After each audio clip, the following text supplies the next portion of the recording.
Hello दोस्त। आप देख रहे हैं क्लियर बीपीएससी चैनल और हम आपके साथ आज बात करेंगे जो निर्वाचन आयोग में जो नियुक्तियां होती है, निर्वाचन आयोग के मुख्य निर्वाचन आयुक्त की या अन्य निर्वाचन आयुक्त की नियुक्तियां जो होती है जिसमें सरकार नियुक्ति के लिए जिम्मेवार है। इसके लिए हाल ही में सरकार और न्यायालय आमने सामने आ गए हैं।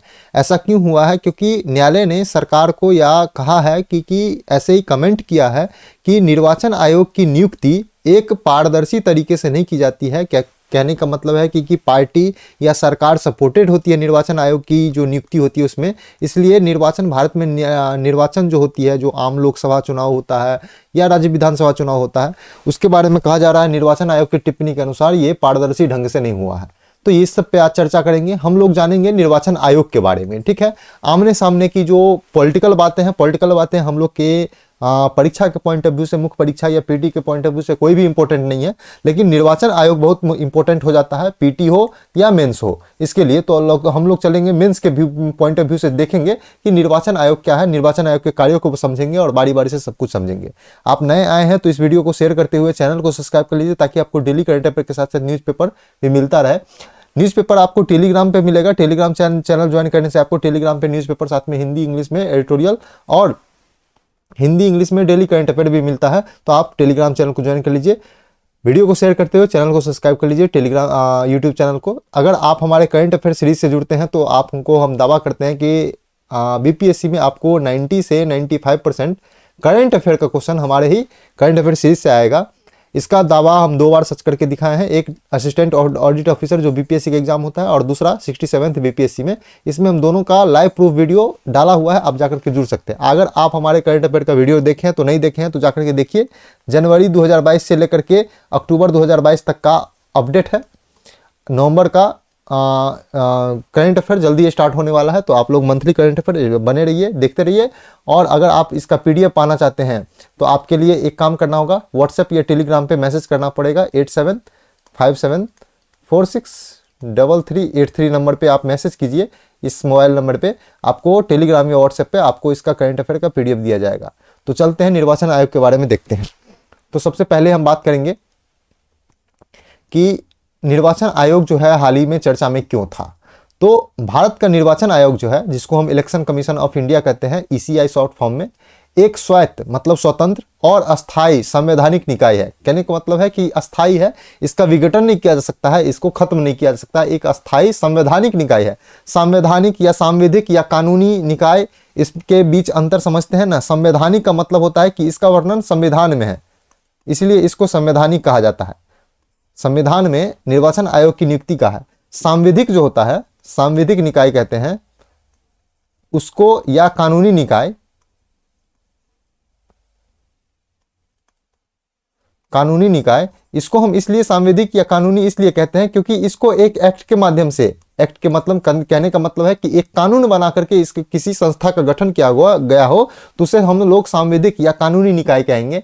लेकिन जिसको हम संवैधानिक निकाय कहेंगे उसका अर्थ यह हुआ कि इसका गठन जो है संविधान में वर्णित है, संविधान में इसके गठन की चर्चा की गई है। तो इसलिए भारत का निर्वाचन आयोग जो है एक संवैधानिक निकाय है जो भारत के संघ, जैसे लोकसभा का चुनाव और राज्यों में स्वतंत्र और निष्पक्ष चुनाव आयोजित कराने के लिए उत्तरदायी है। तो कहने का मतलब है कि निर्वाचन आयोग जो है संघ के स्तर पर और राज्यों के स्तर पर स्वतंत्र और निष्पक्ष चुनाव कराने के प्रति उत्तरदायी है। आगे देखते हैं कि संविधान भारतीय निर्वाचन आयोग को संसद का, राज्य विधानमंडलों का, भारत के राष्ट्रपति के कार्यालय और भारत के उपराष्ट्रपति के कार्यालय, कहने का मतलब है कि भारत के राष्ट्रपति, उपराष्ट्रपति, एमएलए और एमपी संसद और एमएलए विधानमंडल के निर्वाचन के निर्देशन, अधीक्षण और नियंत्रण की शक्ति को सौंपता है। कहने का मतलब है कि संविधान जो है भारतीय निर्वाचन आयोग को संसद का, राज्य विधानमंडल का, राष्ट्रपति का और उपराष्ट्रपति का निर्वाचन करा सकता है, उसका निर्देशन कर सकता है, उसका अधीक्षण कर सकता है, उसका नियंत्रण कर सकता है। इन चारों को निर्वाचन में आप लोगों को बता दें कि राज्य विधानमंडल में विधानसभा भी आता है और विधान परिषद भी आता है। तो कहने का मतलब है एमएलए भी आता है और एमएलसी भी आता है। तो दोनों का चुनाव होता है। जैसे मान लेते हैं संसद में एमपी आता है, तो एमपी 2 तरह के होते हैं, एक राज्यसभा के एमपी और एक लोकसभा के एमपी, तो दोनों का निर्वाचन के लिए भारतीय निर्वाचन आयोग जिम्मेवार है। राष्ट्रपति के लिए, राष्ट्रपति के निर्वाचन के लिए जिम्मेवार है और उपराष्ट्रपति के निर्वाचन के लिए जिम्मेदार है। अब देखते हैं कि निर्वाचन आयोग राज्यों में शहरी निकाय जैसे नगर पालिका या पंचायत चुनाव जो गांवों में होता है उसके लिए संबंध नहीं है। भारत का निर्वाचन आयोग ये शहरी निकाय, नगर पालिका का चुनाव या पंचायत चुनाव नहीं करवाता है। इसके लिए राज्य चुनाव आयोग का गठन किया गया है। राज्य चुनाव आयोग का गठन किया है। आप लोग को ये पता होगा कि जब जो 73वां और 74वां जो संविधान संशोधन जो अधिनियम था, जिसे हम पंचायती राज अधिनियम कहते हैं और राज्य विधानमंडल या नगर पालिका अधिनियम कहते हैं, तो उसके तहत जो है राज्य चुनाव आयोग का गठन किया गया था। इसकी चर्चा हम कभी और करेंगे राज्य चुनाव आयोग की, अभी हम भारत के निर्वाचन आयोग पे बात कर रहे हैं। तो आगे देखते हैं कि निर्वाचन आयोग जो है निकट अतीत में, कहने का मतलब है कि हाल ही में भारत के चुनाव के संरक्षक निकाय के रूप में अपनी स्वतंत्रता और विश्वसनीयता को लेकर के विशेष रूप से निर्वाचन आयुक्त, चीफ इलेक्शन कमिश्नर की नियुक्ति से संबंध में कई विवादों से प्रभावित रहा है। विशेष ध्यान देने की आवश्यकता है।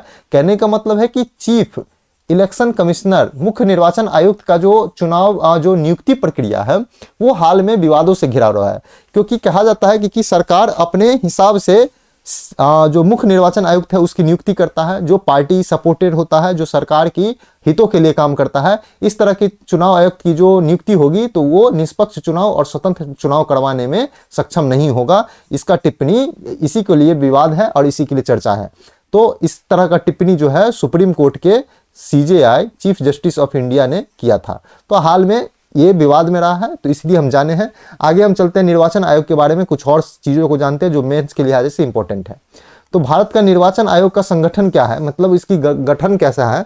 तो मूल रूप से जो निर्वाचन आयोग में जब संविधान का गठन हुआ था उस टाइम में जो है निर्वाचन आयोग में केवल एक निर्वाचन आयुक्त होता था, ठीक है, और उसकी सलाह देने के लिए बहुत सारे संस्थाएं होती थी। जैसे मान लेते चुनाव में एक टीचर को जो चुनाव करवाने के लिए जो EVM मशीन लेकर के भेजा जाता है तो वो सहायता देता है। जैसे एक डिस्ट्रिक्ट मजिस्ट्रेट अपने डिस्ट्रिक्ट में चुनाव कराने के लिए उत्तरदायी होता है, तो वो निर्वाचन आयोग का सहायक होता है। तो स्टार्ट में जो निर्वाचन आयोग केवल एक निर्वाचन आयुक्त होता था, लेकिन वर्तमान में निर्वाचन आयोग संशोधन अधिनियम 1989 के बाद इसे एक बहुसदस्यीय निकाय बना दिया गया। कहने का मतलब है कि एक निर्वाचन के आयुक्त और इसमें प्लस कुछ सदस्य कर दिए गए। वर्तमान में आयोग में एक मुख्य निर्वाचन आयुक्त होते हैं और 2 निर्वाचन आयुक्त होते हैं इनकी सहायता के लिए।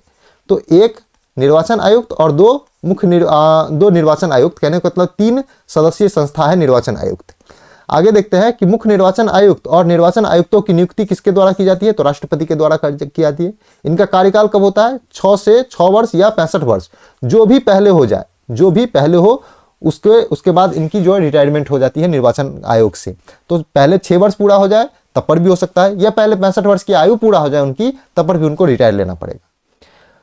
निर्वाचन आयोग को भारत के सर्वोच्च न्यायालय के न्यायाधीशों के सम्मान, वेतन और भत्ते प्राप्त होते हैं। तो कहने का मतलब है सुप्रीम कोर्ट के जो मुख्य न्यायाधीश, कहना है सुप्रीम कोर्ट के जो न्यायाधीश होते हैं, जो 33 जो न्यायाधीश हैं, उनके समान इनको वेतन मिलता है और भत्ता मिलता है। वेतन कहने का मतलब है सैलरी, और भत्ता मतलब अलाउंस, जैसे वेतन, जैसे रहने के लिए जो घर मिलता है या गाड़ियाँ मिलती है या नौकर मिलता है, ठीक है, जो सेवा करने के लिए जो उनके घरों में नौकर होते हैं, उस तरह की जो सुविधाएं होती है उसको भत्ता कहते हैं, अलाउंस। तो उस तरह की जो है वेतन भत्ता सुप्रीम कोर्ट के न्यायाधीश के समान, भारत के सर्वोच्च न्यायालय के न्यायाधीश के समान मिलता है निर्वाचन आयुक्त और मुख्य निर्वाचन आयुक्त को वेतन और भत्ता। आगे बात करें कि निर्वाचन आयोग की शक्तियां क्या होती है और जिम्मेवारियां क्या होती है, इन दोनों की बात करते हैं। तो सबसे पहले देखते हैं कि निर्वाचन आयोग के संबंध में कार्यों और शक्तियों को 3 श्रेणी, पहला तो प्रशासनिक, सलाहकारी और अर्धन्यायिक में विभाजित किया गया है। इन शक्तियों को शामिल किया गया। कहने का मतलब है कि निर्वाचन आयोग को 3 तरह की शक्तियां प्राप्त है, एक है प्रशासनिक, दूसरा है सलाहकारी, तीसरा है अर्धन्यायिक। देशभर में निर्वाचन क्षेत्रों की क्षेत्रीय सीमाओं का निर्धारण करना इनका पहला नंबर कार्य हुआ, ठीक है। दूसरा नंबर कार्य की देखें तो मतदाता सूची तैयार करना, इसको हम दूसरा नंबर कार्य देखेंगे। इन्हें समय समय पर संशोधित करना, किसको, मतदाता सूची को समय समय पर जो संशोधित करता है, और सभी योग्य मतदाताओं को पंजीकृत करना। कहने का मतलब है कि मतदाताओं को पंजीकृत भी करता है निर्वाचन आयोग, तीसरा नंबर कार्य है। चौथा नंबर देखते हैं कि निर्वाचन आयोग के कार्यक्रम और तिथियों की, निर्वाचन जो किसी भी निर्वाचन जैसे संसद का या विधानमंडल का या राष्ट्रपति का या उपराष्ट्रपति का निर्वाचन होगा, उसका कार्यक्रम एवं तिथियों की अधिसूचित करेगा कौन? निर्वाचन आयोग। तो ये हो गया चौथा नंबर कार्य। और उसका नामांकन पत्रों की जांच भी करता है, तो याद रखेंगे ये हो गया उसका पांचवा कार्य। विभिन्न राजनीतिक दलों को मान्यता प्रदान करता है, ये हो गया इसका छठा कार्य। और उन्हें निर्वाचन चिन्ह प्रदान करता है राजनीतिक दलों को, तो ये हो गया इनका सातवां कार्य। तो कार्य बारी बारी से गिनते जाएंगे, इसकी शक्तियां और जिम्मेवारियां हैं। आयोग के पास संसद और राज्य विधानमंडल के निर्वाचित सदस्यों की अयोग्यता के मामले में सलाहकारी क्षेत्राधिकार है, सलाह दे सकता है किसको? भारत के राष्ट्रपति को, प्रेसिडेंट को, कि इसका जो इस एमपी का जो है जो एमपी चुना के आया है उसका योग्य नहीं है, वो एमपी बनने लायक, इसकी जो है सदस्यता, जो मेंबर ऑफ पार्लियामेंट की सदस्यता है उसको रद्द कर दिया जाए, तो उसे काट देगा राष्ट्रपति साहब। तो इस तरह की जो है सलाहकारी क्षेत्राधिकार है, ये हो गया आठवां शक्ति। आवश्यकता अनुसार किसी निर्वाचन क्षेत्र में उपचुनाव कराने के लिए ही जिम्मेदार है। कहने का मतलब है कि एक एमपी का कार्यकाल होता है 5 साल, मान के चलते हैं ऐसा, अगर वो 3 साल में ही डेड कर जाता है या मृत्यु हो जाती है या त्याग पत्र देता है, तो उसका निर्वाचन क्षेत्र का जो है जो एमपी होता है खाली हो जाता है, तो वहां पे उपचुनाव होता है, उसके लिए भी यह उपचुनाव करवाने की घोषणा करता है, उसके लिए भी जिम्मेदार है। तो यह हो गया इसका 9वां कार्य। यह चुनाव के समय राजनीतिक दलों और उम्मीदवारों के लिए आदर्श आचार संहिता, मॉडल कोड ऑफ कंडक्ट लागू करता है, ताकि कोई अनुचित व्यवहार में लिप्त ना हो, सत्ता में बैठे लोगों को शक्तियों का मनमाना दुरुपयोग ना हो। यह तो आदर्श आचार संहिता लागू करता है चुनाव के समय। तो ये हो गया 10वां कार्य। कल हम लोग आदर्श आचार संहिता पे एक वीडियो लेकर के आएंगे, जो आपके मेंस के साथ साथ इस बार बहुत इंपॉर्टेंट होने वाला है। ठीक है, गुजरात चुनाव चल रहा है हाल ही में, तो आपको पता होगा कल इलेक्शन था गुजरात में, तो उसके तरह चुनाव हुआ था, तो उस वहां पे आदर्श आचार संहिता लागू हुआ है। तो आदर्श आचार संहिता किस तरह का है, क्यों लागू किया जाता है, क्या है इसके, जो कौन लागू करता है, कब से लागू किया जा रहा है, सभी पर बात करेंगे। ये एक आदर्श आचार संहिता को समझने के लिए बेस्ट टॉपिक होगा। तो कल हम आदर्श आचार संहिता पे टॉपिक लेकर के आएंगे। ठीक है, तो आप बने रहिए। लेकिन फिर भी चुनाव आयोग का कार्य है, 10वां शक्ति है कि आदर्श आचार संहिता लागू करना। तो हम लोग इस 10 शक्तियों के दायरे में चुनाव आयोग की जो कार्य होती है या जिम्मेदारियां होती है, इसको समझे। अब आगे हम लोग देखते हैं कि निर्वाचन आयोग के संबंध में हाल ही में मुद्दे क्या क्या हैं। तो सबसे पहले देखते हैं कि चीफ इलेक्शन कमिश्नर जो होता है, मुख्य निर्वाचन आयुक्त होता है, उसका संक्षिप्त कार्यकाल होता है। तो भारत के सर्वोच्च न्यायालय ने हाल ही में टिप्पणी की है, इसी टिप्पणी के साथ विवाद हुआ है। इलेक्शन निर्वाचन आयोग जो है, इलेक्शन कमीशन चर्चा में आया है कि निर्वाचन आयोग के जो न्यायालय के जो मुख्य न्यायाधीश थे, उन्होंने टिप्पणी किया है कि वर्ष 2004 से किसी भी मुख्य निर्वाचन आयुक्त ने ना तो 6 साल का अपना कार्यकाल पूरा किया है, न ही 65 वर्ष का कोई कार्यकाल पूरा किया है। इन संक्षिप्त कार्यकाल के कारण चीफ इलेक्शन कमिश्नर का कोई विशेष भूमिका निभाने में असमर्थ है। कहने का मतलब है कि जब तक आपके कार्यकाल की जो सीमा होती है वो निर्धारित नहीं होती है, तो उसे कैसे उसको शक्तियां प्रदान, उसे डर होगा कि मान लेते हैं कि अगर हम सरकार के अगेंस्ट कार्य करेंगे तो हमको इस पोस्ट से हटा दिया जाएगा, इसलिए चीफ इलेक्शन कमिश्नर डर के कार्य करता है। इसी तरह का टिप्पणी आया है सर्वोच्च न्यायालय के न्यायाधीश के द्वारा। तो किसी भी चुनाव आयुक्त के 2004 से किसी भी निर्वाचन आयुक्त का जो कार्यकाल है, ना तो 6 वर्ष पूरा कर पाया है, ना ही 65 वर्ष पूरा कर पाया है, क्योंकि वो सरकार के प्रति खुद को जिम्मेदार समझता है, ना कि भारत के प्रति। आगे देखते हैं कि संविधान में विस्तृत प्रावधान का अभाव है। संविधान में अनुच्छेद 324 निर्वाचन आयुक्त की नियुक्ति का प्रावधान को करता है, लेकिन इस संबंध में वह केवल इस आशय से एक कानून के अधिनियम की परिकल्पना करता है कि इनकी नियुक्ति के लिए कोई प्रक्रिया निर्धारित नहीं करता है। कहने का मतलब है कि आर्टिकल 324 में सिर्फ यह कहा गया है कि भारत के निर्वाचन आयोग में एक मुख्य निर्वाचन आयुक्त होगा, सिर्फ इतना ही कहा गया है। इसका कार्यकाल कब होगा और इसे हटाने की जो प्रक्रिया है वो क्या होगी, इसकी चर्चा नहीं की गई है। तो इसकी चर्चा के लिए एक कानून बनाने की बात कही गई है और कानून सरकार के हिसाब से चलती है। तो इसमें संशोधन करके इनके कार्यकाल को फिक्स किया जाए और साथ में इनके जो स्वतंत्रता होता है, जो निष्पक्षता होता है, इसको दंड देने की जो प्रक्रिया होती है उसको लागू किया जाए, उसकी शक्ति चुनाव आयोग को दी जाए, तब जो चुनाव आयोग स्वतंत्र और निष्पक्ष चुनाव कराने के लिए एक बेहतर संस्था बन पाएगी। दूसरा है नियुक्ति पर कार्यपालिका का प्रभाव होता है, क्योंकि निर्वाचन आयुक्त की नियुक्ति वर्तमान में सरकार के द्वारा की जाती है, इसलिए वो संभावित रूप से सरकार के प्रति कृतज्ञ होते हैं। जो निर्वाचन के जो सदस्य होते हैं सरकार के प्रति अपने समर्पण देते हैं। उन्हें ऐसा लगता है कि उन्हें सरकार के प्रति एक विशिष्ट स्तर की निष्ठा का प्रदर्शन करना है, ताकि हम यहाँ से निकल भी जाएं तो हमें कोई दूसरा पोस्ट मिल जाए, या नहीं तो हम अच्छे से रह पाएं। हमको जो सरकार हमें नियुक्त किया है, इसलिए हम सरकार के प्रति जिम्मेदार हैं, ना कि देश में निर्वाचन कराने के प्रति, भारत के प्रति जिम्मेदार हैं।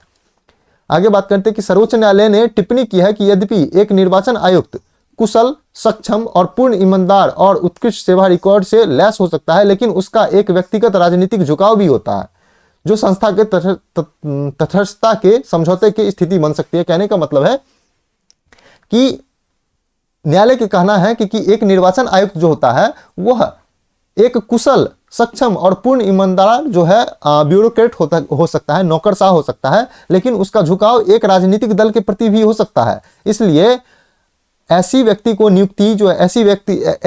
को नियुक्त किया जाए निर्वाचन आयोग में जो पार्टी से संबंधित ना हो, पार्टी से उसकी तटस्थता बनी रहे, ठीक है, वो स्वतंत्र और निष्पक्ष रूप से काम कर सकता है, ठीक है, ईमानदार हो सकता है। इसके साथ ही संविधान ने सेवानिवृत्त होने से वाले निर्वाचन आयुक्त को सरकार के द्वारा किसी भी नियुक्ति से संबंध किए जाने की अवरुद्ध नहीं किया है, इसलिए वो सरकार के अच्छे संबंध बनाए रखने की प्रकृति हो सकती है।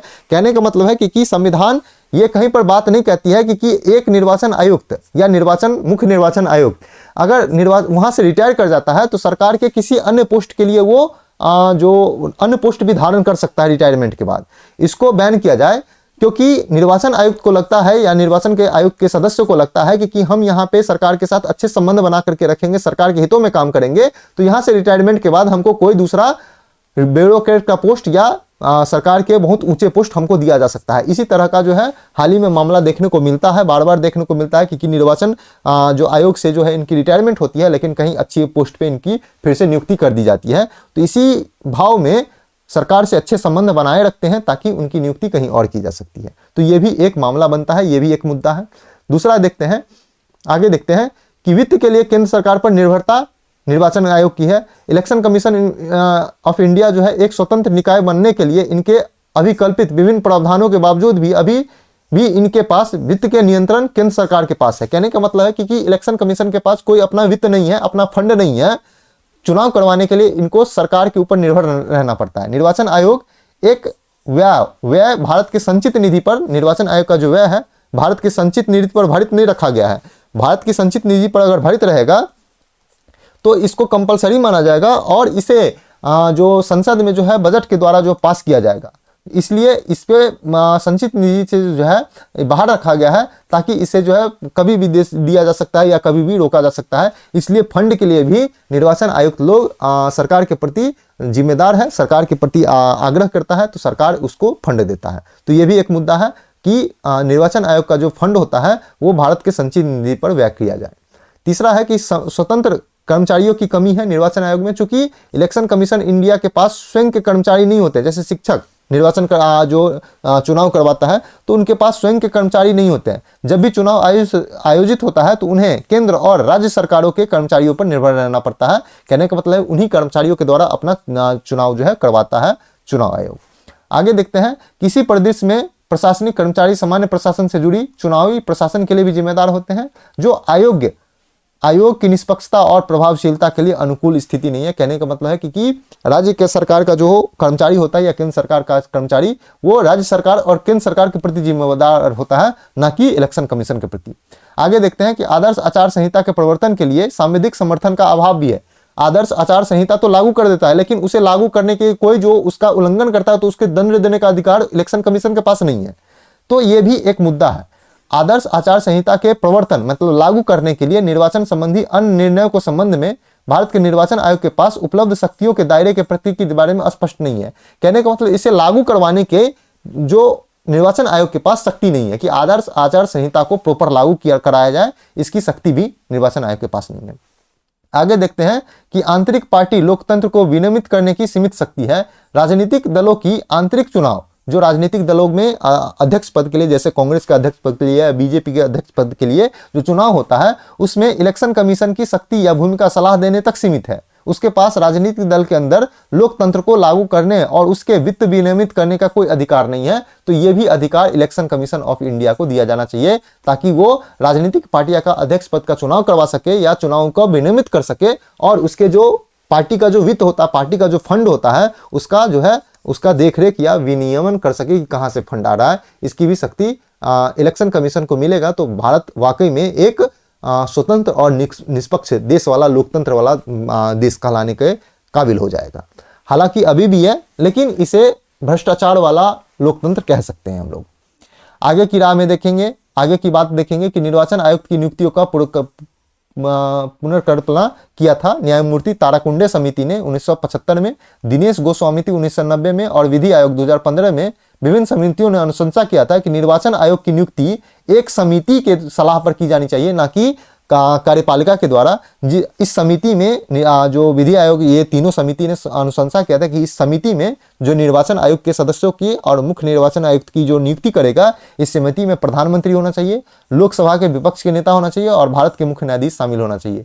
तीनों अगर सहमत हो या तीन में से दो सहमत हो तो उनकी नियुक्ति की जा सकती है। इस तरह की समिति की एक कल्पना की थी या सुझाव दिया था।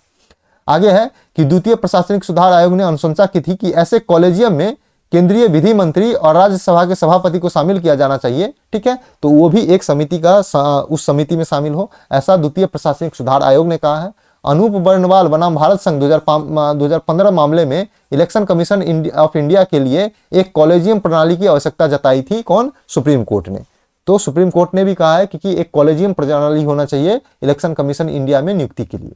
आगे बात करते हैं कि आयुक्तों की समकक्षता। कार्यालय में निष्कासन के मामले में इलेक्शन कमीशन ऑफ इंडिया के सभी सदस्यों को समान संवैधानिक संरक्षण प्रदान किया जाना चाहिए, क्योंकि आपको पता होना चाहिए कि इलेक्शन कमीशन ऑफ इंडिया के जो मुख्य निर्वाचन आयुक्त होते हैं, उसको हटाने का जो प्रावधान है वो सुप्रीम कोर्ट के मुख्य न्यायाधीश के समान है, लेकिन जो उसके सदस्य हैं, इलेक्शन कमीशन ऑफ इंडिया के सदस्य हैं, उसकी जो हटाने की जो प्रावधान है वो चीफ मुख्य निर्वाचन आयुक्त के सलाह पर ही हो सकती है। तो इसे समान संरक्षण प्रदान किया जाना चाहिए सदस्यों को।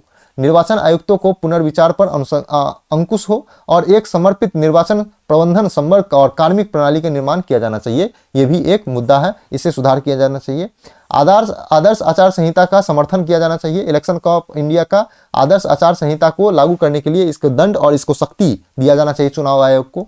ठीक है, आगे देखते हैं कि चुनाव सुधार पर विधि आयोग की 255वीं रिपोर्ट थी। उस रिपोर्ट में अनुशंसा की गई है कि लोकसभा, राज्यसभा और सचिवालय की तरह भारत के निर्वाचन आयोग के लिए भी एक स्वतंत्र और अस्थायी सचिवालय प्रदान करने के लिए अनुच्छेद 324 में संशोधन किया जाना चाहिए। ये रिपोर्ट विधि आयोग ने कहा है कि इसे भी एक सचिवालय दिया जाना चाहिए। इसके अलावा राज्य निर्वाचन आयोग के लिए भी एक समान प्रावधान करने चाहिए, ताकि चुनाव में उनकी स्वच्छता और निष्पक्षता की गारंटी सुनिश्चित हो सके।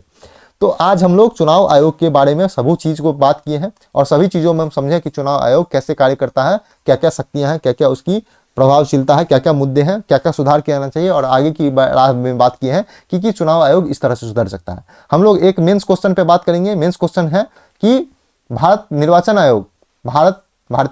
आयोग भारत में चुनावी लोकतंत्र का आधार है, लेकिन हाल ही में इसके संस्थागत विश्वसनीयता के बारे में चिंताएं उत्पन्न हुई है।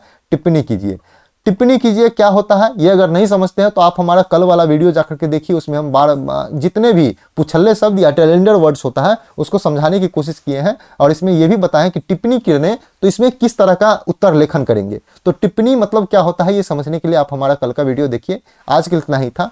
देखते रहिए क्लियर बीपीएससी चैनल। नए आए हैं तो वीडियो को शेयर करते हुए चैनल को सब्सक्राइब कर लीजिए, ताकि आपको बीपीएससी की तैयारी से संबंधित जो भी कंटेंट आए आपको मिलता रहे।